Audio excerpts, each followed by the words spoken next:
It's April 9th, 2026. 24 hours ago, the world exhaled. A ceasefire, 2 weeks of quiet. The war with Iran was finally pausing.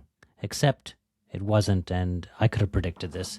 Because within hours of that ceasefire announcement, Israel just launched what is called Operational Eternal Darkness. Its most powerful strikes on Lebanon since the war began.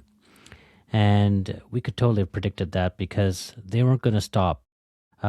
Over 250 people killed, entire neighborhoods were razed to the ground in Beirut, hit without warning. And the Strait of Hormuz, it's remained closed now for 2 days. Despite what the White House says, the CEO of Abu Dhabi's national oil company put it bluntly this morning.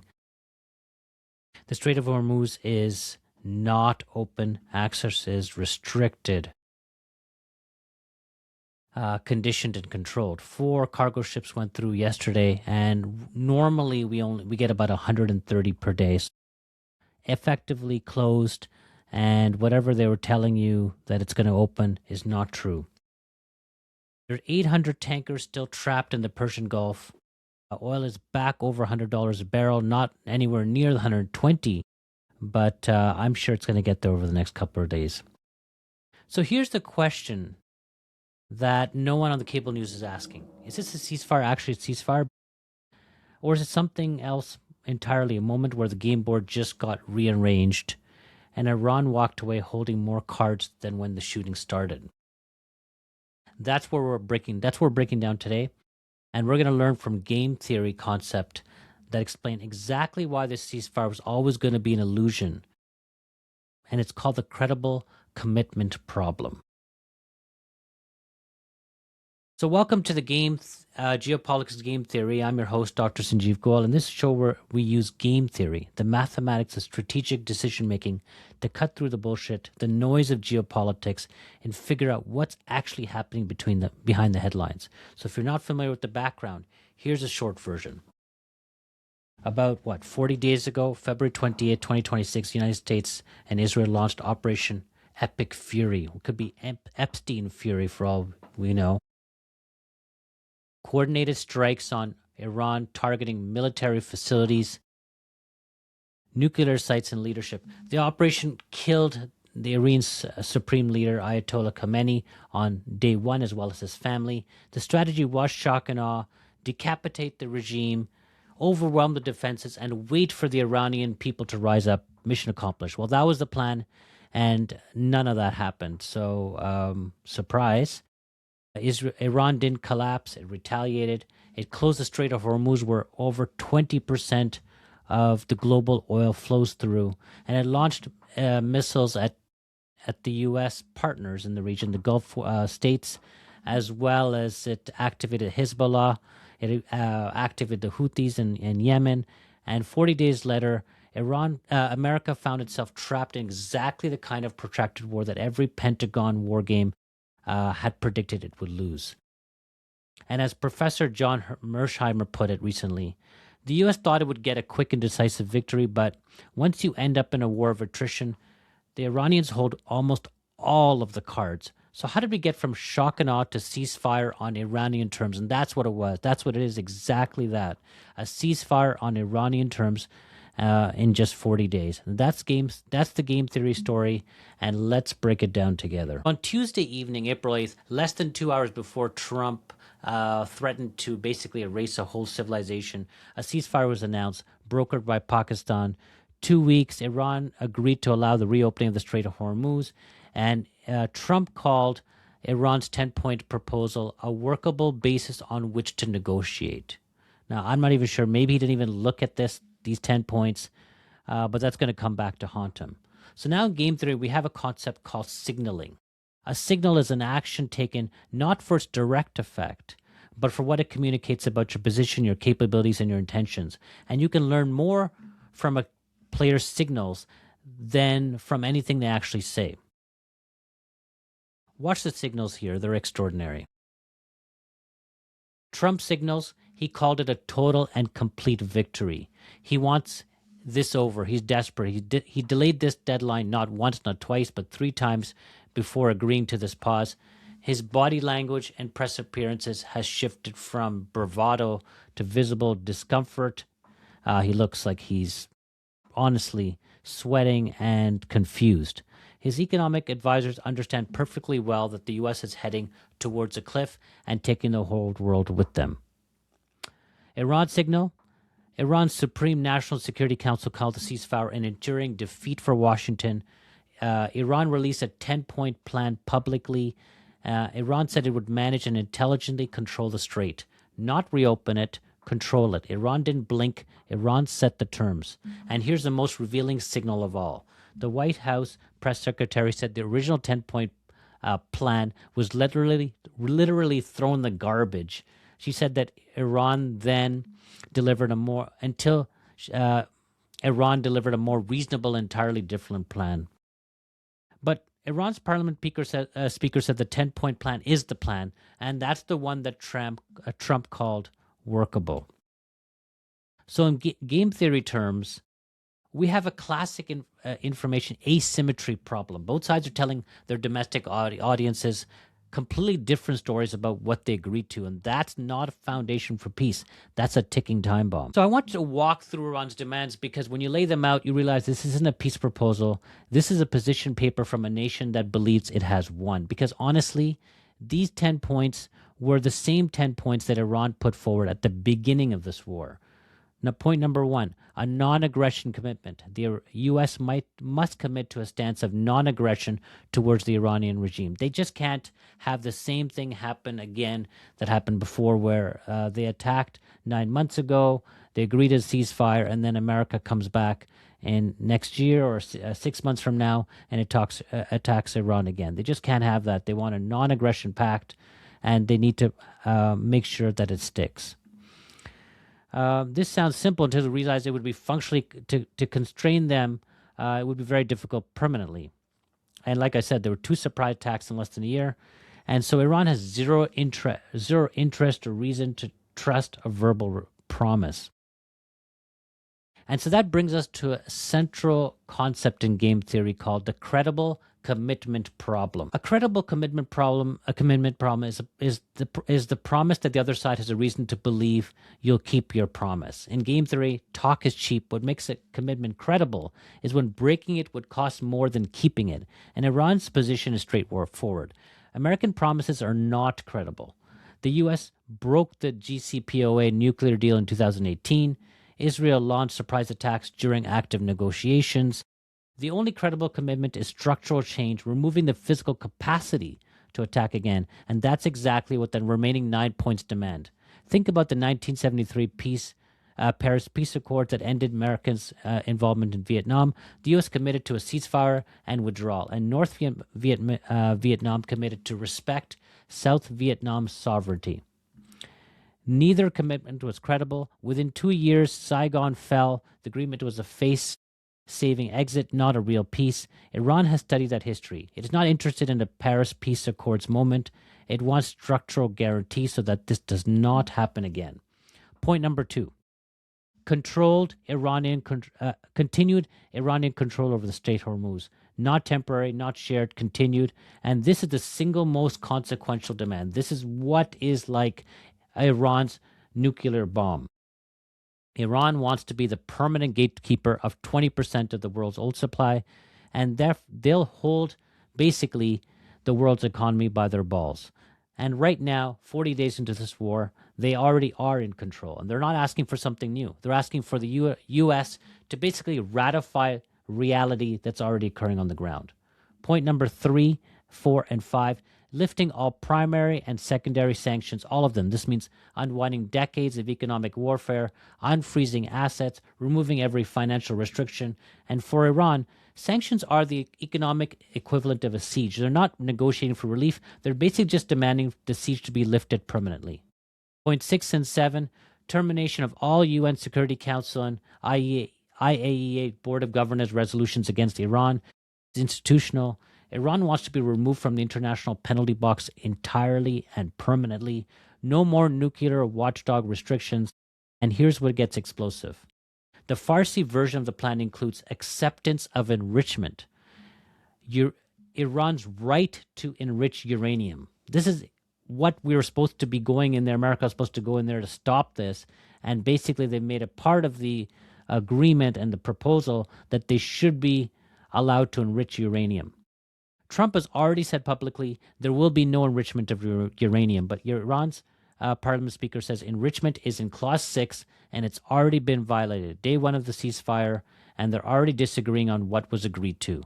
Not a good sign. Point 8, war reparations. This one I find really interesting and, to be honest, completely fair. Iran wants the U.S. and its allies to pay for the damage caused by 40 days of bombing. Could be something like $50 billion, infrastructure destroyed, civilian casualty, economic devastation. We're talking potentially hundreds, if not hundreds of billions of dollars. From Washington's perspective, this is a non-starter, but you know what? That is the reality. From Tehran's perspective, it's a bill coming due. So point 9, complete withdrawal of all U.S. forces from the region, all from the Gulf states, all the bases. This is a big one. Would basically change the U.S.'s role in the Middle East. They would no longer be the global policeman, not repositioning, withdrawal, pack up the bases. Many of them already been hit and are not usable. They've already been evacuated. Basically, the U.S. would have to pack up and leave. The strategic implications of this are staggering. The moment America leaves the Middle East, the GCC nations, Saudi Arabia, the UAE, Qatar, Kuwait, and Bahrain lose their security guarantor. The petrodollar system, which underpins global demand for U.S. dollars, comes under threat. The entire architecture of American global power starts to shift. We start to see China start to take a bigger role. Russia will have more power, and Iran becomes the fourth power of the world. Iran isn't just asking for military withdrawal, it's asking for a new regional order with itself at the center of the Middle East. Point 10, cessation of combat on all fronts, including Lebanon, including Hezbollah.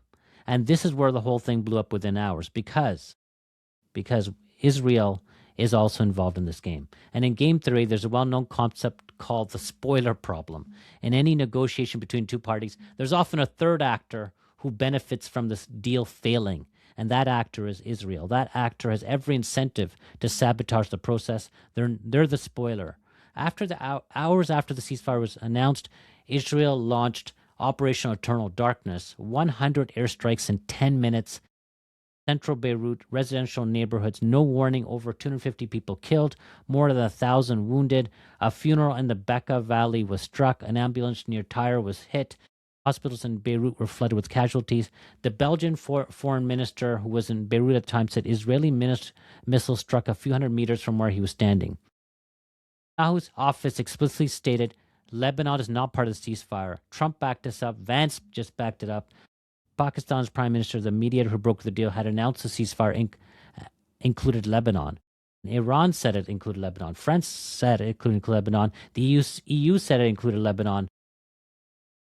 Iran's parliament speaker responded immediately. 3 clauses of the 10-point plan have already been violated: Lebanon, Iranian airspace, and enrichment. The IRGC issued a direct warning. If attacks on Lebanon don't stop, Iran will respond with full force. And what happened next? Iran reportedly reclosed the Strait of Hormuz to oil tanker traffic. The ceasefire was less than 24 hours old, and it's already cracking apart. And this is a spoiler problem in its purest form. Israel has no incentive for the ceasefire to hold.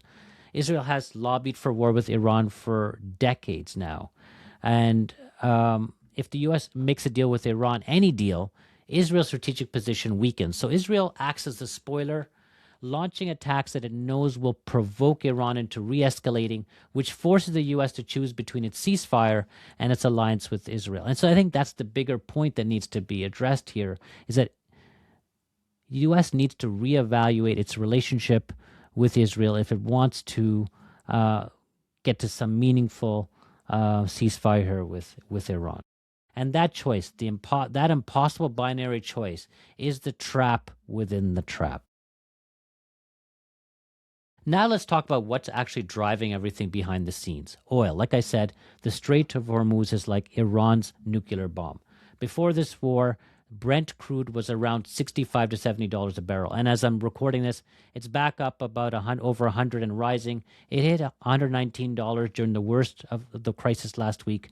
And Goldman Sachs is projecting that if the Hormuz Strait stays restricted for another month, we're looking at 100 plus as the average for the rest of 2026. That's if it opens tomorrow. Here's the asymmetric leverage at work. 800 plus tankers are stuck in the Persian Gulf. 130 of them are loaded with oil just waiting to leave. Before the war, about 135 ships crossed the strait every day. Yesterday, 4 cargo ships, 0 oil tankers. ADNOC's chief statement this morning was devastating. He said, every day that the strait remains restricted, the consequences compound. The supply is delayed, markets tightens, prices rise. The impact is felt way beyond energy market in economies, industries, and households worldwide. In fact, jet fuel is going to start getting limited in certain countries within a week. And so here's the game theory of it. Iran doesn't need the strait to be fully closed. It just needs it to be conditionally open under Iran's control so that its friends, its allies can get the oil they need, and Iran can take money charging tolls in cryptocurrency or Chinese currency. Think about that for a moment. The IRGC, a U.S. sanctioned entity, is collecting billions in transit fees from global shipping of oil paid in yuan or crypto. I believe one of the investment banks just came out and said that Iran is slated to make about $90 billion at least in fees from allowing oil to be transported through the Strait of Hormuz. The Trump administration said it publicly opposes these tolls, but Iran says it will intelligently control the strait, and these are not compatible positions. My projection, we're heading back to $120 a barrel of oil before this 2-week ceasefire is over, because the ceasefire hasn't opened the strait. It's just frozen the question of who controls it, and every day that goes by, Iran's leverage grows. So where does this go? Let me give you the game theory read. There's a concept called subgame perfect equilibrium. It means you solve the game backwards. You figure out what the final move looks like, and then you work backwards to determine what the rational pairs do at each preceding step. Work backwards from the end of this 2-week ceasefire, what happens on April 22nd. Scenario 1, the Islamabad talks produce a deal. This requires the U.S. to accept some version of Iran's demands that amount to the reshaping of the Middle Eastern power structure. Likely, the Strait of Hormuz remains in the control of Iran. It's possible, but the gap between the two sides is enormous. Trump says no enrichment. Iran says enrichment is non-negotiable. Trump says the strait must be fully open. Iran says it controls the strait. These aren't the details to be worked out. These are fundamentally incompatible visions of the region's future. Scenario 2. Talks collapse. The war resumes, but now Iran has had 2 weeks to resupply, reposition, consolidate. Meanwhile, the political and economic damage to the U.S. has continued to compound. Stock market continues to drop. Oil prices start to increase. There's a global shortage of oil. 10-year Treasury bonds yields are spiking. The global economy is buckling under these energy prices. Every day of war makes Iran's position stronger and America's weaker. Just think about that. Every day, America gets weaker and Iran's leverage gets stronger. Scenario 3, the ceasefire simply extends indefinitely, not peace and not war. That does kind of seem to me what's most likely, a frozen conflict where Iran controls the strait, charges tolls about $90 billion a year, rebuilds its alliances, and slowly reshapes the regional order while the U.S. basically bleeds economic credibility. No one looks up to the U.S. anymore.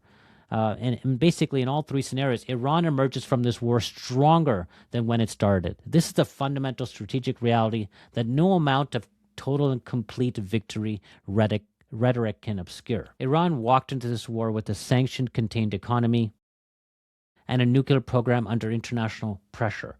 But it will walk out of this war controlling the world's most important oil choke point, with sanctions being lifted and American bases evacuated throughout the region, and with its adversaries negotiating on Iranian terms in an Islamabad hotel mediated by Pakistan, not Washington. That's not a ceasefire. That's a strategic inversion. So here's your takeaway. The credible commitment problem tells us that agreements only hold when both sides have structural reasons to keep them going. And right now, Iran has every incentive to let this ceasefire slowly collapse. Time is on Iran's side.